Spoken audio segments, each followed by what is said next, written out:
Praise God. No, ang pagpati ho natin sa lahat ng ating mga kapatid na nasa atin ngayon, nakatutok po sa atin sa online. At gayon din, no, sa bawat isa ho sa ating mga naririto ay magandang umaga po sa inyong lahat. Muli tayo pong lahat tayo tumayo. Buksan po natin ating banal na kasulatan dito po sa John chapter 17.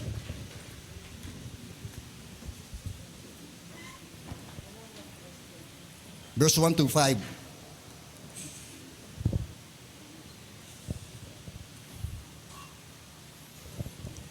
Kaya ako lang babasahin yung laang punsundan. Ito po ang sinasabi sa 1 Kabanatang 17. Nanalangin si Jesus para sa kanyang mga alagad. Pagkasabi ni Jesus ng mga pananalitang ito, siya'y tumingala sa langit at ang wika, Ama, dumating na ang oras, ang parangalan mo ang iyong anak upang parangalan ka naman niya. Verse 2, sapagkat pinikalooban mo siya ng kapangyarihan ng sangkatauhan upang magbigay ng buhay na walang hanggan sa lahat ng mga ibinigay mo sa Kanya. Ito ang buhay na walang hanggan, ang kilalanin kanila na iisang tunay na Diyos at si Jesucristo na iyong sinugo. Inihagag ko rito sa lupa ang iyong karangalan, natapos ko na ang pinagagawa mo sa akin. Kaya Ama, ipagkaloob mo sa akin ngayon ang karangalang taglay ko sa piling mo bago pa nilikha ang sanlibutan. Tayo po'y manalangin. Muli kami po ay nagpupurit nagpapasalamat sa kaloob niyong buhay namin, Panginoon. Salamat din sa oportunidad, Panginoon, na kami po ay makiisa, Panginoon, sa aming pong lingguang pananambahan sa lugar na ito. Salamat sa isang linggong nagdaan, Panginoon, na kung paano kami po ay pong kinatagpo sa lahat po ng aming pong mga pangangailangan. Tunay na meron po kaming dahilan, O Diyos, upang kami po ay magpuri at sumamba at magpasalamat po sa iyo, Panginoon. At ayam din mo na, Panginoon, saliksikin mo ang aming mga puso sa mga sandali pong ito. At kung meron mo po kaming naging mga pagkakasala po sa iyo, Panginoon, ay humingi po kami ng tawad. At alang-alang lang sa iyong biyaya, Panginoon, kami pong nawa ay pong linisin ng iyong banal na dugo na siyang nabubos sa pagpapatawad po ng aming pong mga kasalanan. At kaya mo, patuloy na mangusap sa magitan ng iyong mga salita, Panginoon, ang banal na Espiritu sa aming kalagitnaan. Ayan po ninyo tumimo sa aming pong mga puso, Panginoon, at nang sa gayon ay magkaroon po ito ng bisa at nang sa gayon ay tunay na maggumawa ito ng pagbabago sa aming pong buhay, sa aming isip, sa aming kalooban, at gayon din po sa aming pong pamumuhay, Panginoon. Wala kami hangad, kundi parangalan ang iyong pangalan sa aming buhay, Panginoon. Sa mga oras na ito, sa iyo namin pinagkakatiwala ang lahat po ng bagay. Ito po, minsan pang aming panalangin sa pangalan ni Jesus. Amen, amen. Sige po, tayo po'y makakapo ng muli.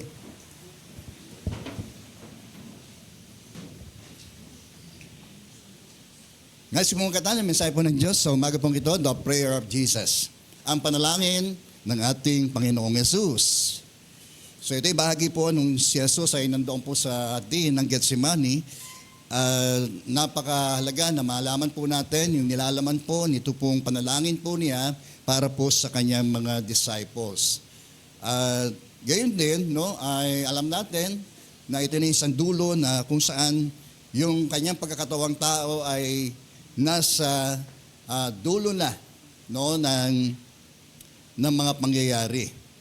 So dito sa verse 1, nakikita ho natin na ang kanyang panalangin, sa kanyang pagbungad ng panalangin ito na sabi, Ama, dumating na ang oras na pararangalan ng iyong anak upang parangalan ka rin naman niya. Amen. So yan naman ho ang the purpose of our existence, no? The purpose kung bakit po tayo sumasamba at naglilingkod sa Diyos at kung bakit din ho na yung dahilan kung bakit po niya tayo tinawag ay para magbigay kaluguran, karangalan at kaluwalhatian sa ating Panginoon. Amen. No? Yan nawa ang patuloy nating maging motivasyon, no, sa atin hong paglilingkod at pagsamba ho sa Kanya. Kaya dito nakita ho natin sa isang sa mahalagang essential nitong pong prayer ni Jesus ay yung pong God's timing is always perfect, no? Ang panahon ng Diyos ay lagi pong nasa kaganapan ho yan. Kung maalala natin sa mga ebanghelyo, mga ilang mga natalaho roon, na si Jesus ay sinikap, no, ng kaaway na siya'y pigilan, no? Tunayan, yung pong panahon na siya po'y tinukso ng dyablo at siya'y tinukso na kung saan iba't ibang paraan upang sa gayon ay hindi mangyari at maisakatuparan ni Kristo yung kanyang tanging misyon na siya'y mamatay sa krus ng Kalbaryo. Kaya nga, no, na yun lang ang mga bagay na yon ay siyang naging mabigat na naging pagsubok sa ating Panginoon sa Kristo nang siya'y tuksohin ng dyablo na sa ganung paraan ay hindi na niya kailangan pang mamatay at mag-alay ng kanyang buhay alang-alang sa ating mga makasalanan. Ang isa sa mga essential nito na si Jesus ay namatay during the Passover feast, no? Siya nga po ang tinawag na kordero ng Diyos. Amen. So, isa sa mga I am statement ni Christ ay yung pong siya raw po ang kordero ng Diyos na mag-aalis ng kasalanan ng sanlibutan. So, isang mahalagang bagay niya yung masasabi rito kung bakit ang timing ng Diyos ay lagi pong ganap sapagkat mismo sa araw na ito ng pagsaselebrate ng Passover na mga Hulyo ay dito namatay ang ating Panginoong Yesus. Amen po. Amen. So maraming pagkakataon na kung saan siya rin ay pinagtangkaang patayin, pero alam natin na hindi pa rin yun ang oras at kakataon na siya ay mamamatay sapagkat siya po ay nakatakdang mamatay sa krus ng Kalbaryo at ialay ang kanyang buhay alang-alang ho sa ating mga makasalanan. Purihin po ang Panginoon. Isa pa rin, no, makita natin ang Espiritu Santo na pinangako po ng ating Panginoon sa Kristo doon sa kanyang mga alagad na kanya nawika po roon na hindi niya iiwanang nangungulila ang kanyang mga alagad sapagkat siya po ay dadalangin sa Ama at sila ay bibigyan pa ng isa pang patnubay na kanila po makakasama sa magpakailan paman. Noon, tagubilin din ng Jesus na sila ay huwag umalis ng Jerusalem at hintayin nila ang pagbaba ng Espiritu Santo sa kanila. At yung panahon na yon ay naganap doon po sa mahalagang pista po ng mga Hudyo, yung tinatawag natin yung Feast of Pentecost. No, mabasa po natin yon sa Acts chapter 2 na kung saan dito naganap ang isang makasaysayang pangyayari na yung ipinangako ng Panginoong Jesus na yung pagbaba ng Espiritu Santo sa buhay ng mga alagad niya ay naganap at nangyari. Amen. Glory be to God, no? So, gayon din, no, na si Jesus ay babalik, no? Ito naman ay may kinalaman po sa darating na kung saan siya rin ay nangako ng kanyang muling pagparito ay marinig, no? Ito pong tunog ng trompetang ito na ayon po rin sa 1 Tesalonica, Kabanatang 4, sa isang kisap mata, pagtunog ng trompeta, bababa ang Panginoon, bubuhayin muna mga nangamatay na mga nanalig kay Jesus, at pagkatapos daw po na tayo daw po mga buhay pa, ng mga sandaling yon, kung sakali man tayo po'y buhay, ay titipunin niya kasama ng mga muling binuhay doon sa papawirin at makakasama daw po natin ng Panginoon sa magpakailan paman. So, may mga nagsasabi rin na si Jesus ay nangakong babalik, subalit sabi nga rin ng sulat ni Pedro, noong mga panahon na yon, inabutan na ng kamatayan ng aming ninuno, yung pangako niya muling pagbabalik, hindi pa nangyayari. So, gayon pa man, no, ay ang dahilan ng Diyos sa kung bakit tila para sa tao ay nadidelay itong kanyang pangakong muling pagparito sapagkat yun, ang katotohanan, unang-una, ang panahon ng Diyos ay lagi pong nasa kaganapan ho yan. Hindi ho siya kailanman nauhuli at hindi ho rin ho siya nauuna. Amen. Di ba? So, lagi ho siyang eksakto.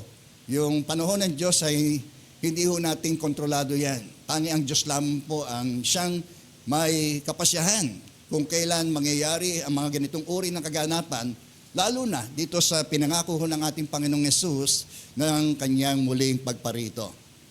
Okay? Bagamat nagbigay lang ho siya ng mga tanda at yung pong bago ang kanyang muling pagparito, Gaya nung sinasabi po roon sa Matthew chapter 24, na isang mga lagling tagubilin ho niya sa kanyang mga disciples na mag-ingat sila na huwag silang mailigaw. Di ba? Di naman sapagkat maraming paririto sa kanyang pangalan at marami silang maililigaw. So yung religious deception ay patuloy na nangyayari sa gahin sa ating kapanahunan na kung saan kahit na mga mananampalataya ay maaari pong mailigaw. Amen. Noong po sa panahon nila apostol ay nagbabala rin si Paul kay Timothy na sa mga huling araw maraming tatalikod sa kanilang pananampalataya at susundin nila ang mga aral at turo ng dyablo na kung saan ay marami sa maaring mananampalataya ay maililigaw. Amen. Kaya mahalagang tayo po ay magseleksik at patuloy na mag-aral ng mga salita ng Diyos nang sa gayon ay hindi ho tayo unang-una maging mangmang sa kanyang mga salita, kundi tayo rin ay maging matibay sa ating pananalig sa kanyang mga turo at aral at mga prinsipyo. Amen. So yun, kung saan ay kung Day of Pentecost na dumating yung Espiritu Santo, meron pong nakita o narinig na tila parang hagunot ng malakas na hangin ang mga naroroon. So senyalis ho yun na kung saan yung Espiritu Santo ay dumarating at meron pong tila parang silang nakita. At gayon din yung tinig na nagmula sa bibig ng mga apostol na sila ay nagsalita ng iba't ibang wika. Dito naman sa muling pagbabalik ni Kristo ay maririnig natin yung tunog nitong trompeta na ito. Alam niyo po, kung yung Passover, isa ito sa mga mahalagang pista ng mga Hudyo, gayon din ang Pentecost, ay meron din silang tinatawag na Feast of Trumpets. Kaya marahil nga kung bakit nabanggit itong tunog ng trompetang ito ay ang pagbabalik ng ating Panginoong Kristo ay matutuon at matataon dito sa tinatawag na pista ng mga Hudyo, ito pong Feast of Trumpet. Amen po ba? Diyan po tayo? So gayon pa man, tayo po'y nakabilang doon po sa katawan ng ating Panginoong Kristo na kanyang iglesia na siyang ating ulo. Amen? Bagamat tayo po ay hindi mga Jewish, at hindi tayo nagse-celebrate ng ganitong uri ng mga pista. Subalit sila, dito na sentro na kung saan ang major events na ito, lalo na dito sa muling pagbabalik ni Kristo, ay nakaugnay dito sa mga mahalagang pista ng mga Hudyo. Okay? Amen. At alam natin, si Jesus, ang Diyos, ay meron pong partikular na pangako. Nakitungo siya sa iba't ibang panahon, sa iba't ibang paraan, at sa iba't ibang mga tao. Di ba? At from doon sa bayan niya na tinawag na Israel, ay nakitungo ang Diyos. At alam natin, sila ay mga nagsitanggap ng napakarami pong mga espiritual na mga pribileyo dahil sila ay isa sa pangunahing pinili ng Diyos nung una. Okay? Unang-una, binigay siya ng Diyos sa kanila ang kautusan. Di ba? Sa kanila rin nagmula yung pong tinatawag nilang patriarka tulad ni Abraham, ni Jacob, ni Isaac. Amen. Sa kanila rin nagmula ang mga hari. Di ba? Itong dakilang hari na walang iba kundi sila King David. Amen. So isa sa mga posisyong ginampanan din ni Kristo na maging hari ay galing siya dito sa linyada ng mga hari. Amen. So gayon din, makikita natin na kung saan na itong pangako ng Panginoong ito ay hindi magkakabula. Amen. Si Kristo ay muling babalik. Naway, datnan tayo ng Diyos na nasa ganito tayong uri ng gawain, at mainam na tayo po ay naroon sa panahon ng pagtitipon. At alam niyo po ba, yung mga pagpapakita rin ng Panginoon matapos siya muli mabuhay, ay naroon sa mga pagtitipon, di ba? Nagkakatipon sila sa isang lugar. Di ba? Nung una, ay Dahil sila ay bawas dahil wala ho si Tomas. Di ba? Absent si Tomas eh. Kaya hindi siya naniwala na si Kristo ay talagang muling nabuhay. Pero after ng ilang mga araw, nagpakitang muli si Jesus, no, sa kanila, at doon na ho naniwala si Tomas, no? So doon makita natin na nasa oras ng pagtitipon ang mga disciples nung si Kristo ay magpakita ho sa kanila. Amen po. Amen. Gayun din, di ba? Dumating yung Espiritu Santo sa panahon na sila po ay nagkakatipon sa isang lugar. Amen. Di ba? So nawa ay naroon tayo at nakabilang doon sa mga pagtitipon na ito kapag maririnig natin itong tunog ng trompeta na ito na hudyat na si Kristo ay bababa. Amen. Bubuhayin muna yung mga nangamatay kay Kristo at pagkatapos tayo do pong mga buhay pa ay titipunin niya doon sa papawirin kasama ng mga binuhay upang makapiling natin ng Panginoon sa magpakailan paman. Palakpakan muna nga ho natin si Lord, di ba? Oh, Jesus will come back at the sound of the trumpets, no? Amen, no? Yan ang ating pakatandaan. So, pangalawa, sabi rin sa verse 2, by giving all the glory to His Father, Jesus demonstrated, no? Yung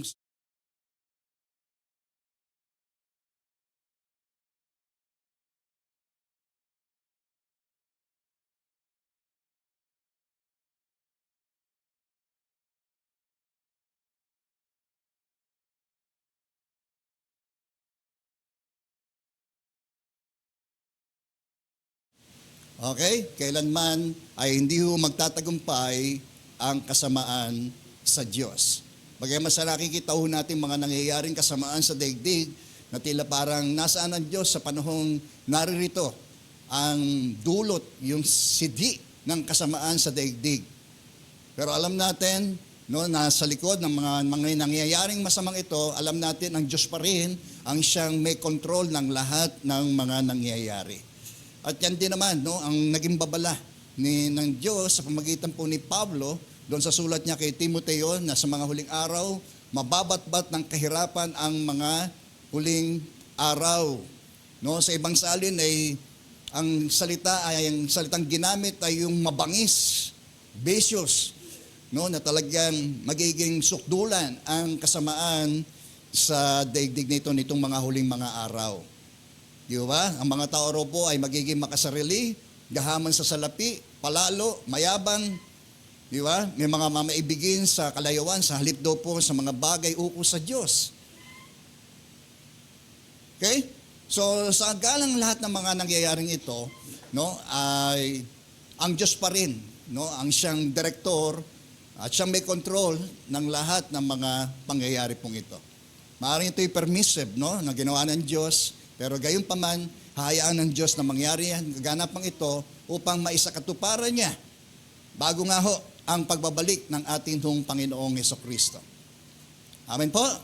Yun na ang ating kilalin na sa lahat ng mga nangyayari sa ating buhay, sa kasalukuyan, no, mabuti man o masama, alam natin ang Diyos ang siyang gumagawa para po sa ating pong ikabubuti. Purihin po ang Panginoon. At kailanman hindi ho magtatagumpay ang kasamaan sa Diyos na siyang makapangyarihan sa lahat, makapangyarihan sa lahat. So ano pa ang pinamalas ni Jesus? Yung kahabagan ng Diyos para sa lahat ng tao. Kaya bagamat si Jesus siya ay nagmula sa mga Hudyo, no? Pero siya po ay namatay para sa lahat. Amen po. Tayo na mga hindi naman mga Hudyo, tayo po ay tinuring na mga hentil, hindi kabilang doon sa mga pangako ng Diyos. Di ba? Hindi tayo kabilang sa tipan na pinagkatipanan ng Diyos. Pero dahil sa kanyang habag, no, sa lahat ng tao, hindi lamang sa partikular at grupo ng mga tao, siya po ay namatay at nahabag, kundi sa lahat ng lahi ng tao. Okay? Amen. Purihin po ang Panginoon. At yan din naman ang dapat na maging attitude natin bilang mga mananampalataya, yung kahabagan natin sa mga tao. Paano na ang kanilang mga kaluluwa? Di ba? Nung si Jesus ay nagmi-ministeryo sa lupa, nung makita niya na yung mga tupa ng Israel ay nagkakanya-kanya, no? Tila para sila ay walang pastol. No? Kaya nagkaroon ho siya ng ganung uri ng damdamin, no? Kalooban sa kanyang mga kababayan na mga Hudyo. Okay? So, gayon, paman, no, sa atin, ganang ang finality of redemption for all people, no, ay gaganap dito sa kamatayang mangyayari sa atin ng Panginoong Hesukristo. At yung katubusang yon, no, ay alam natin, no, na naganap yon nung si Jesus ay mamatay doon sa krus ng Kalbaryo. Amen.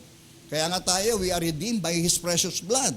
Purihin po ang Panginoon, no? Efeso kabanatang 1, doon po sa ilang mga talata roon, ipinakita ho roon na kung saan tayo po ay itinubos, hindi sa pamamagitan ng mga mahalagang hiyas tulad ng ginto, pilak, o anumang mahalagang hiyas, kundi mismo yung dugo ng ating Panginoong Hesukristo, ang siyang ipinantubuso sa ating mga kasalanan. At ayon sa kautusan, di po ba, lahat ng bagay nililinis sa magitan ng dugo at walang kapatawaran ng kasalanan kung walang pagbububo ng dugo. Yung bloodshedding na yon, no, na ginanap ni Kristo na nung una, no, na ang pagtatapa lamang sa kasalanan ng hunang tao ay sa pamamagitan ng paghahandog ng hayop. Subalit, ang hayop, anumang uri ng hayop ay hindi ho nakasapat para ang tao ho ay mapawalang sala at matubos sa kanyang mga kasalanan. Kundi ang tanging buhay, amen, yung nainialay ng ating Panginoong Jesucristo. Ang siyang, no, the ultimate, di ba, ang siyang merong katapusan na kung saan ang paghahandog na ito, ang siyang tanging makapagbibigay lugod sa Diyos. Hindi na mga handog ng anumang uri ng hayop o paghahandog na ginagawa ho ng tao. Kaya nga, nung si Kristo ay nandoon sa krus, di ba, na nasabi niya, it is finished, naganap na. Ibig sabihin, mission accomplished. Di ba?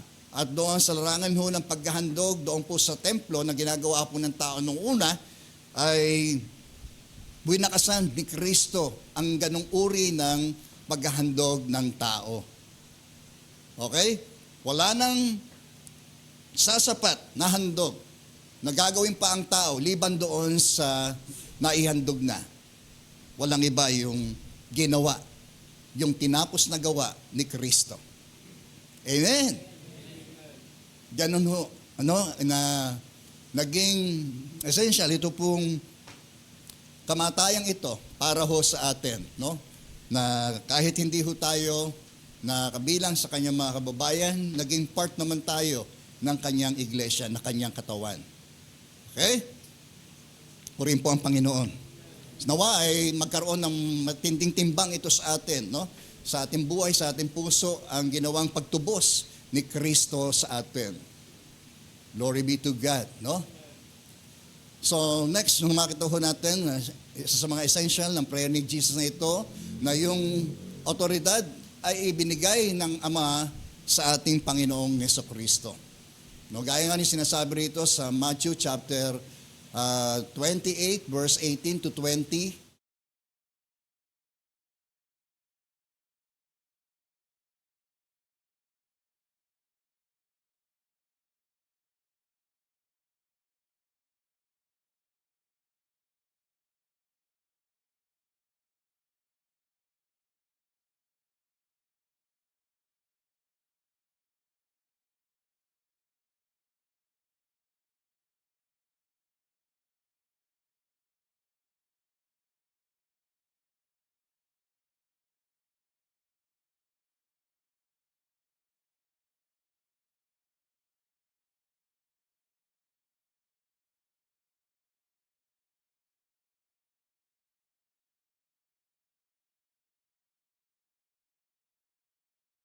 Sa ating Panginoong Jesucristo ay ibinahagi niya sa kanyang mga tagasunod.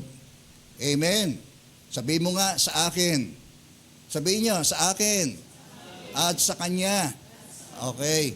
Tayong lahat ng mga sumampalataya, the same authority na binigay ng ating Panginoong Hesus sa atin nung tayo po ay manalig sa kanya, ito hong authority na rin din ito ay ipinapagkaloob sa bawat sumasampalataya.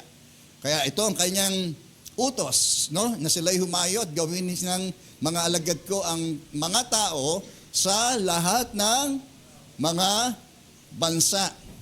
Kaya yung scope, di po ba, ay para sa lahat. Di ba? Sapagkat ang lahat ng tao ay nagkasala. Di po ba? Kaya the message of the gospel is for all. Di po ba? Kasi for all have sinned and fall short of the glory of God. Hindi tayo nakaabot doon sa kaluwalhatian na yun ng Diyos. Tanging yung ginawa ni Jesus ang siyang nakaabot doon sa pagluwalhati ng Diyos na yon sa pamamagitan ng kanyang kamatayan. Kaya nga yung kamatayan yun ay dapat nagdulot ng matinding selebrasyon. Di ba? Hindi ng mourning, di ba? Hindi ng kalungkutan, kundi ng pagpupuri sa ginawa ho ng ating Panginoong Hesukristo. Okay? Amen? Kaya ito ang isa pang uatas sa kanyang mga disciples na bautismuhan sila sa pangalan ng Ama, ng Anak at ng Espiritu Santo at turuan nga silang sumunod sa lahat ng mga iniuutos ko sa inyo. Tandaan nyo, ako'y laging kasama ninyo hanggang sa katapusan ng panahon. Tingin nyo po yun. Purihin po ang Panginoon. Glory be to God.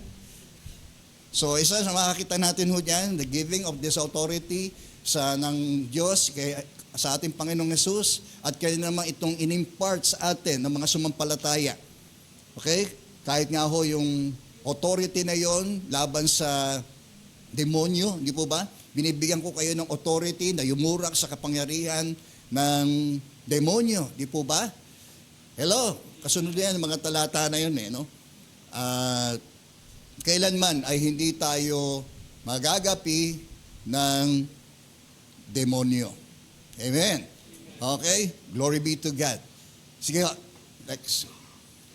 So yung extent, di po ba makita natin na itong pag-ibig ng Diyos na ito sa atin, no? Sa lahat ng tao. Kaya yung salitang sinuman, no? Regardless na kung anong lahi mo, kung ano man ang estado mo sa lipunan, mayaman ka man o mahirap, nakapag-aral ka man o hindi, ang kamatayan na ito, ang paghahandog ng buhay ni Jesus ay para sa lahat ng tao. Amen. Yung extent, no, sabi roon, sa gayon na lamang ang pag-ibig ng Diyos sa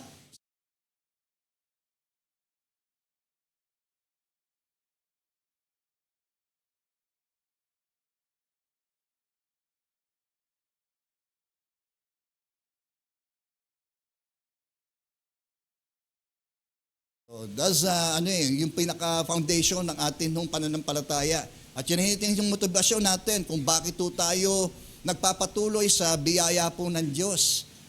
Di ba? Kasi kung hindi dahil dito, di ba, gumawa lang tayo kahit anong bagay. Di ba? Magkanya-kanya na lang ho tayo.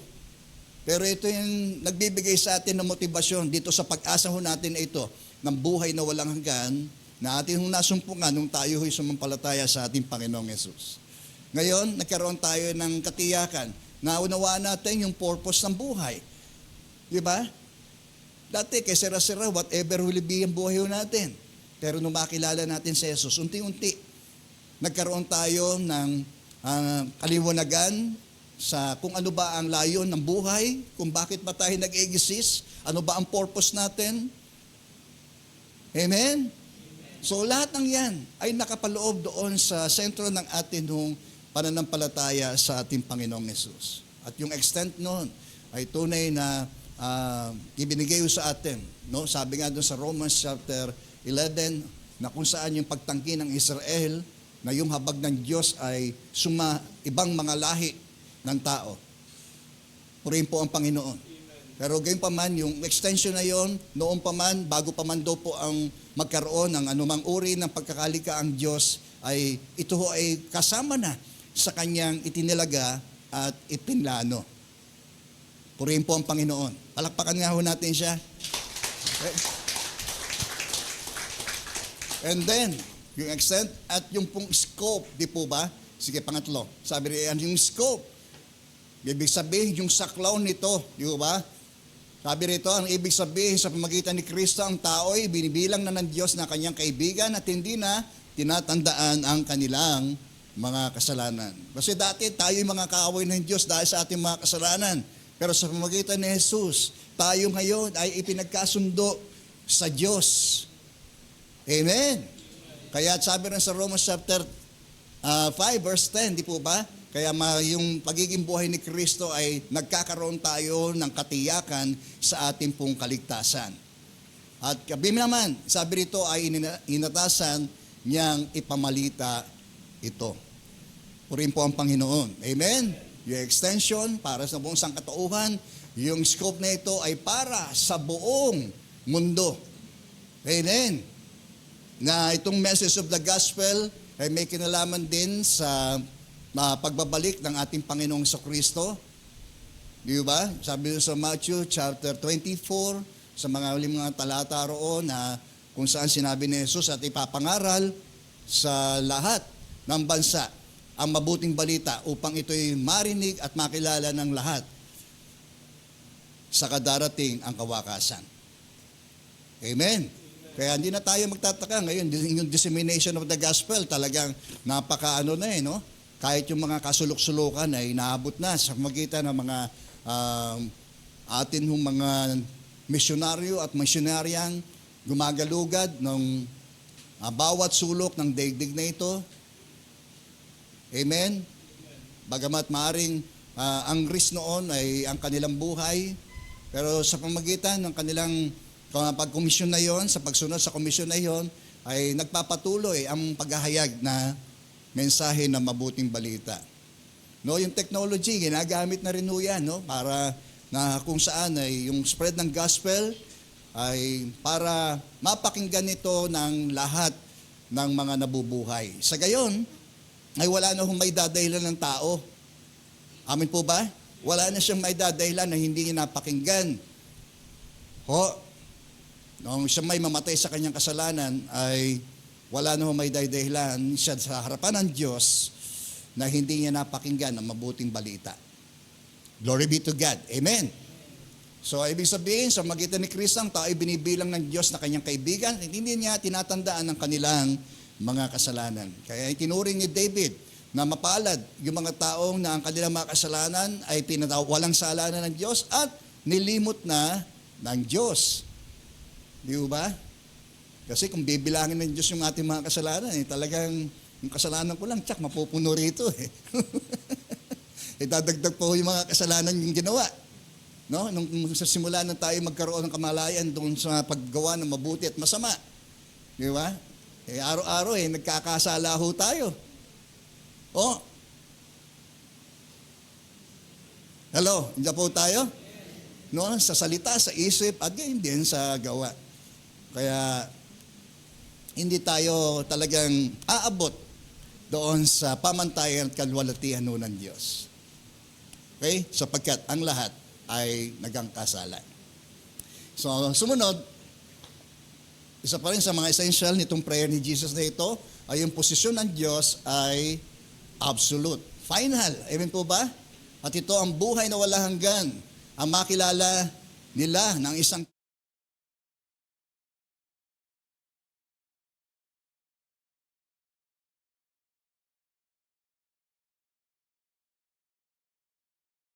dahil sa pagsunod ng ating Panginoong Hesus sa kalooban ng Ama, sa pag-alay ng kanyang buhay alang-alang sa ating mga kasalanan, mga makasalanan, ay siya naman po ang itinampok ng Diyos, di po ba? Binigyan ng pinakamataas na parangal. Kaya nga siya binigyan ng pangalang higit sa sinumang pangalan. At ang bawat tuhod ay luluhod. Amen. At sasambaho sa Kanya. Purihin po ang Panginoon. God's position is absolute. Siya pa rin ay mananatili na siyang simula, na siyang wakas, di po ba? Siya ang Alpha at ang Omega. Ang Creator, ang dakilang manlilika noong pamanguna. Na si Jesucristo rin, bahagi rin ng pagkakalikha ng Diyos sapagkat nilikha ang lahat ng bagay sa pamamagitan niya at para sa Kanya. Amen. Siya rin ang dakilang Diyos na siyang sustainer, no? Siyang nagsusustena sa lahat ng mga bagay dito sa sanlibutan. Siya rin ang ating Jehovah Jireh. Amen. Napakaraming mga attributes, pangalan ng Diyos na makakabit natin dito. Yung posisyon ng Diyos, lalo na sa buhay natin mga mananampalataya. Purihin po ang Panginoon. Kaya ito sa mga attributes na ito na kung saan ay ating humapangahawakan kapag tayo'y dumaraan sa anumang sitwasyon sa buhay natin. Di ba? Jack, na meron tayong mapanghawakan sapagkat yung posisyon na ito ng Diyos ay hindi yung nagbabago. Nagbabago man ang ating takbo ng ating buhay sa araw-araw, yung posisyon ng Diyos na ito ay hindi yung nagbabago. Amen po? Amen. Glory be to God. No? At yung mga pagyayari, nagbabago man, ngunit ito, no? Ang kalagayan ng Diyos ay kailanman ay hindi ho nagbabago. Okay? Kay Jesus pa rin, no? Ang siyang nag-iisang atin hong tagapagligtas. And the only mediator between God and man, walang iba kundi ang ating Panginoong Jesus. Hindi ho nagbabago yun. Okay? Yung siya ay talaga ng Diyos upang mamagitan, maging dakilang saserdote ho natin doon, hindi pa rin magbabago hanggang sa katapusan ng kapanahunan. Okay? So, yun lang bagay na ito na makilala natin ang Diyos at tayo nasa tunay na Diyos, walang iba kundi ang ating Panginoong Yesus. Okay? Amen. Palakpakan muna natin si Lord. Okay.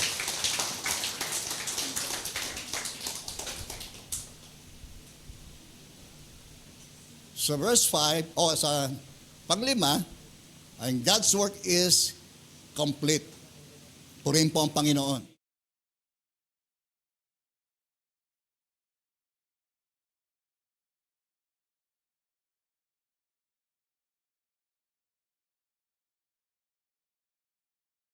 Ang kapatawaran, pagpapawalang sala sa tao. Kaya kumpleto ho yun. Amen. Amen. Tinapos ho ni Kristo, mula doon, nung simulay siya ay isilang, di po ba? Nung siya ay magministeryo, di po ba? Hanggang doon sa siya ay nag-alay ng kanyang buhay sa krus. Okay? Ito ay sa magitan din ng kanyang lubos na pagsunod sa kanyang Ama. Glory be to God.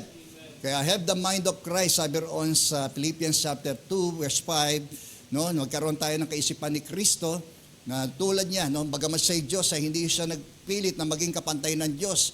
Yung kalwalatiang nasa sa kanya ay kanyang hinubad. Okay? At siya'y namuhay bilang isang alipin hanggang at siya'y sumunod ng lubusan sa kanyang Ama hanggang doon sa kamatayan sa krus. Okay, kaya nga merong may impact na sa atin, no? Yung kamatayan na ito ng ating Panginoong Yesus nung tayo ay sumampalataya. Hindi katulad nung alam lang natin sa kasaysayan. Di ba? Maraming tao ganun eh. Ganito tayo dati, di ba? Alam natin yung istorya lang. Nung kanyang sakripisyo, ng kanyang pagdurusa, no, nung kanyang kamatayan. Di ba? Pero ngayon, no, nung tayo'y nagsimulang sumampalataya sa Kanya, nagkaroon ng bigat ito sa ating puso at buhay. Amen. So sa gayong paraan, meron tayong halimbawang dapat po nating tularan, no, na anuman ang hihingi ng pagsunod sa atin, ay dapat tayo ay lubusang sumunod din naman sa Diyos. Di ba? Bawat pagsunog may halaga. Di po ba? Kaya nga merong cost of following Jesus. Di po ba? May mga tao noon, panahon niya na sasabi, Panginoon, susunod po ako sa inyo. Sabi niya, ang hamon ng pagsunod at yung halaga ng pagsunod ay ganito. Hindi maaaring maging alagad ko ang sinumang nagmamahal sa kanyang ama, ina, kapatid, magulang, nang higit kaysa sa akin. Nangangahulugan, meron kang isasang alang-alang ang iyong personal na relasyon. Handa ka bang sumunod? At isang alang-alang ang iyong mga mahal sa buhay. Diyan tayo bagsak, madalas. No? Amen. Hindi po kayo? Hindi natin masunod ang kalooban ng Diyos dahil dito sa mga nakapaloob sa atin hong mga ugnayan ho natin. Pero ito ang halaga na atin hong isasang-alang-alang, alang-alang ho sa pagsunod. Pangalawa, yung pong sinabi ni Jesus, no? Hindi maaari maging alagad ko, aking tagasunod. Ang sino mang, nagpapahalaga sa kanyang sarili. Kaya nga, limutin mo ang iyong sarili. Alang-alang sa pagsunod. Paano yun, pastor? Diba? Lilimutin ko yung sarili ko. Ako makalimot. Diba? Madalas ako makalimot, pastor. So yung sinasabi nun ay yung pagtatakwil mo sa iyong ganang sarili at susundin mo yung kalooban ng Diyos. Okay? Gaya nung panalangin ni Jesus, Ama, maaari mo bang alisin ang saro ng paghihirap na ito? Pero ganun pa man, wag ang kalooban ko, kundi ang kalooban mo ang siyang masunod. So, yun ang isa sa mga hamon ng pagsunod, no? Sa kalooban ng Diyos, yung pagsasantabi ng ating kalooban, sarili, at susundin natin yung kalooban ng Diyos. Okay? So, ikaw, naalala ko tuloy yung artistang, yung kapatner ni Maymay. Ha? O, kilala nyo. Si Edward. No, ayon din sa kanyang patotoo, iniwan niya yung limelight niya, di po ba? Nasa kasagsagan siya ng kanyang kasikatan, no? Nung umuusbong yung kanyang karir bilang isang artista. No? At ipinagpalit niya ito, na siya po kasi ay nagmisyon. No? Iniwan niya yon, no? Yung maaring magdala sa kanya sa lulok ng tagumpay sa daigdig na ito, pero mas pinili niya na sundin yung kalooban ng Diyos alang-alang sa pagsunod. Tanong mo nga yung katabi mo, kaya mo ba yun? Ha?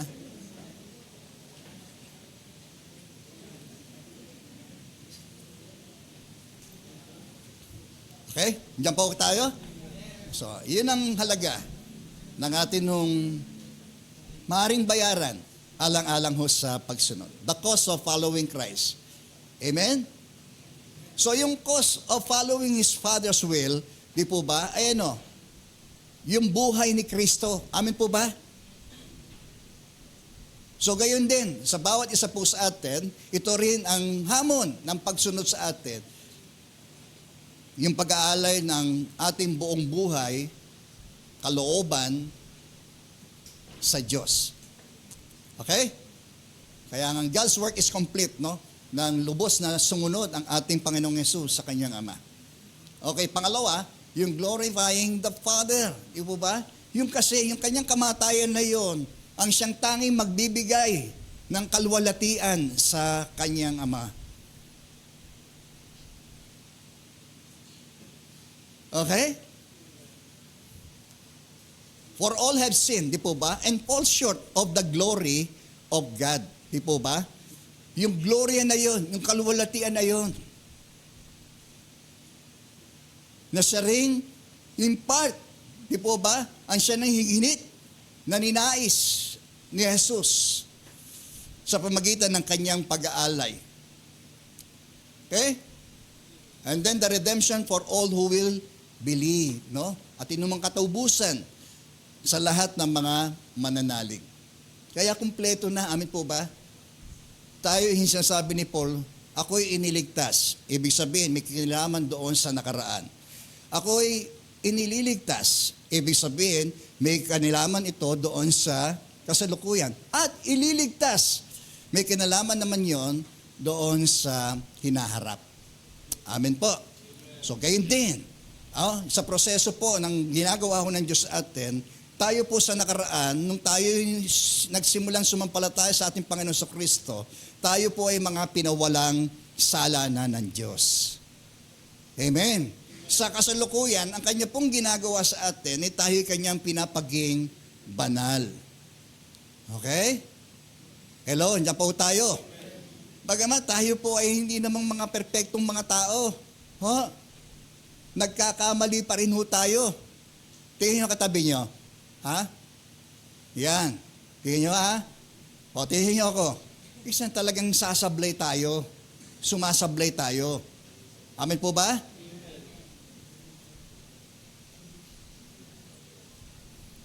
Pero gayon pa man, no, hindi yan magiging dahilan para tayo po'y magpatuloy sa pagsablay. Amen po ba? Sapagkat binahaginan tayo ng kanyang kabanalan, amin po ba, ng kanyang kapangyarihan upang makapamuhay tayo ng ayon sa kanyang kalooban.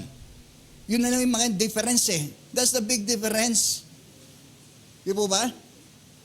Kaya ngayon, ito unti-unti no, na ginagawa ho ng Diyos sa atin at tayo naman ay dapat nagpapasakop sa kanyang nais at layunin para po sa ating buhay sa kasalukuyan.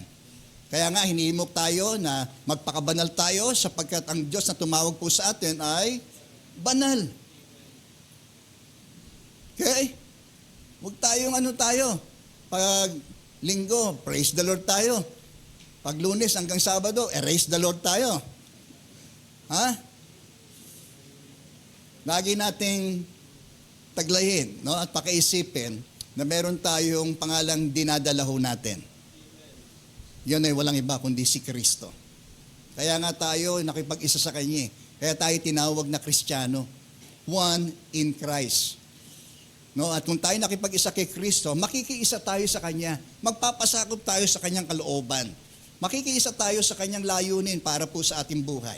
In preparation, doon sa future natin, yung tinatawag nating glorification ng mga mananampalataya. From justification, pagpapawalang sala, at in the past, di po ba? At the present, tayo po we are being sanctified. Pumapasok tayo sa proseso ng tinatawag na sanctification. And doon sa future, dahil hinihintay natin yon. Ayon doon sa sinabi ni Paul sa Romans chapter 8, no, ang mga pagtitiis doon natin sa kasalukuyan ay hindi maihambing sa kaluwalhatian sa atin pagdating ng panahon. Amen. So yun ang sinasabing, yung total redemption natin, yung pagluwalhati ng Diyos sa mga mananampalataya. Kaya manatili ho tayo, hindi ho sa kasalanan, kundi manatili ho tayo sa kabanalan ho ng Diyos. Amen po ba? Sa ating pananampalataya, nang sa gayon ay mapabilang tayo doon sa pagluwalhati ng Diyos atin sa hinaharap. Kaya nga yung pagluwalhati noon, isa yun doon sa tinatawag nating pagkakaroon natin na maluwalhating katawan. No? Itong katawan na ito na nabubulok, namamatay, ay papalitan ng isang katawang maluwalhati. Amen. Kasi kailangan tayo umangkop doon sa langit. Di po ba? Hindi tayo aangkop doon. Tayo mamatay, ang katawan natin ito ay hindi. Mananatili ito sa libingan. Hanggang doon sa yung total redemption na yon sa ating kabuang pagkatao ay yung sambang bahagi na tinubos na ng Diyos sa atin nung tayo po'y sumampalataya. Ang inihintay na lang natin yung kaganapan ng pagluwalhati ng Diyos na yon sa mga mananampalataya. Hindi natin kayang ilarawan ho yun o i-imagine natin sa ating isip kung ano itong uri ng kaluwalhatian ito na mahahayag at ipinilano ho ng Diyos para sa ating mga mananampalataya. Okay? Kaya yung redemption na yon, no? Napakalawak na makita natin. Yung pagkakatubos ni Kristo na yon, no, ay kalakip doon yung ating buong sangkap ng ating hong pagkatao. Purihin po ang Panginoon. And God's work is complete. At kukumpletuhin ho niya yan, no, sa darating na mga panahon. Glory be to God. And the next, no? At yung pang-anim na essential nitong panalangin ni Jesus na ito, Jesus will return.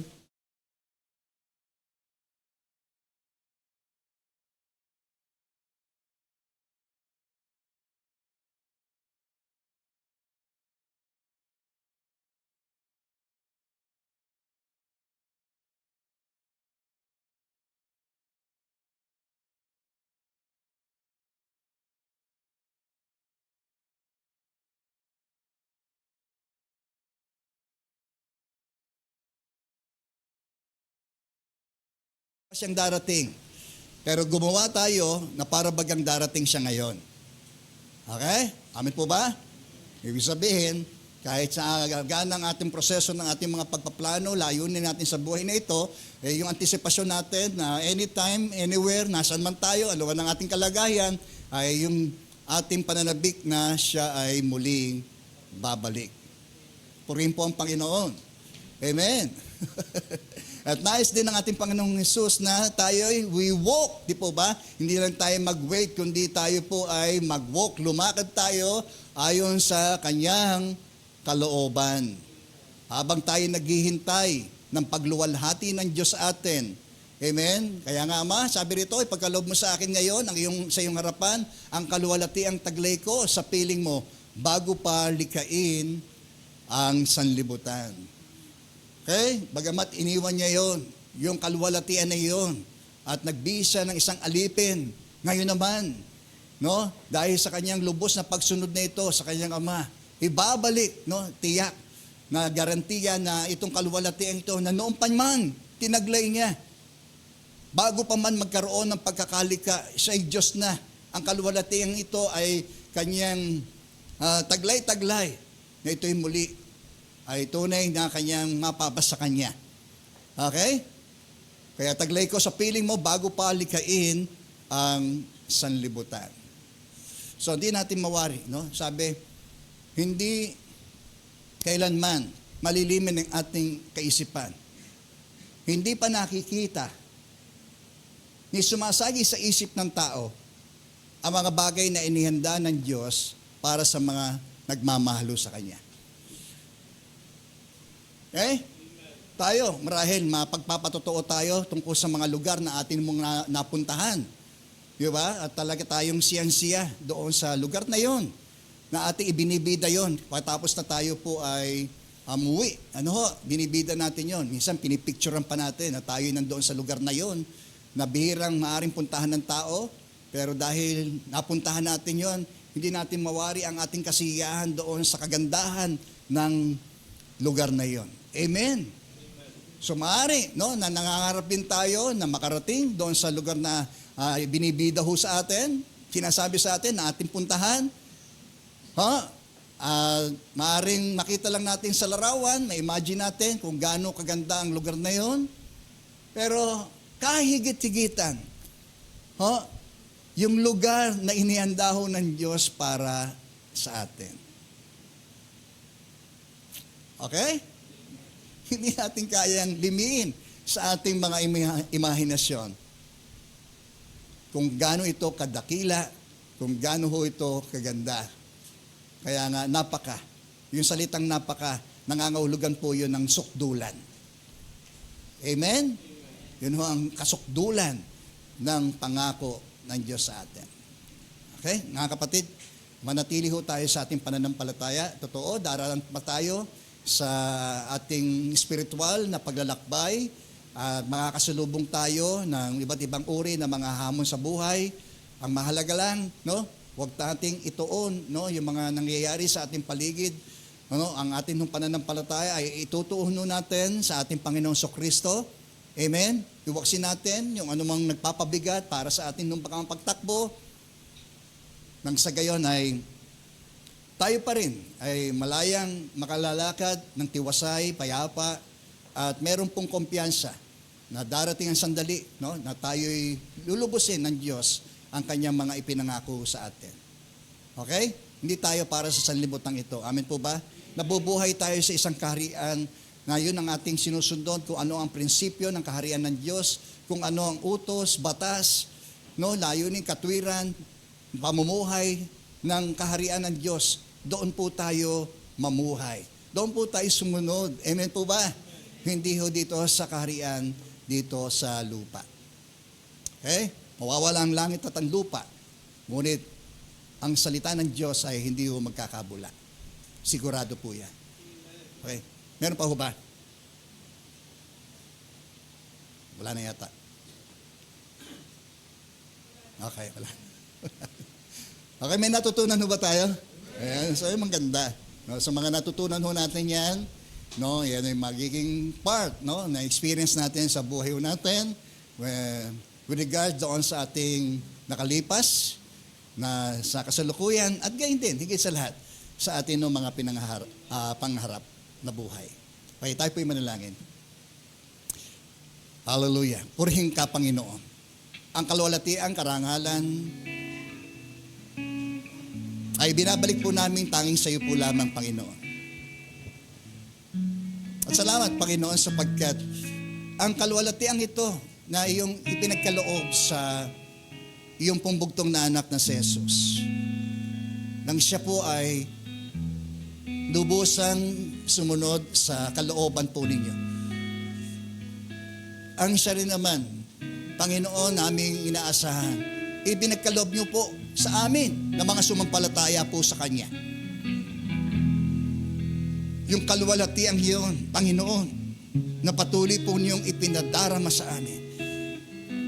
Lalo na sa panahon na kami sumusunod sa iyong kalooban. Purihin ka, Panginoon.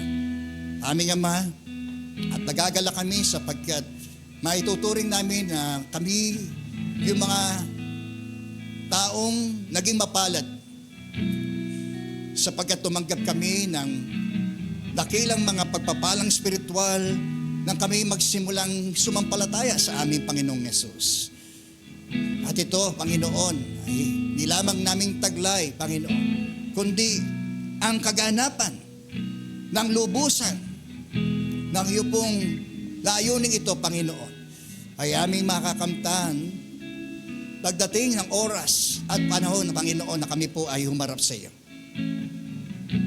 Nawa, marinig po namin sa iyo, Panginoon, ay kami naging mabuti at naging tapat na iyong mga alipin, Panginoon.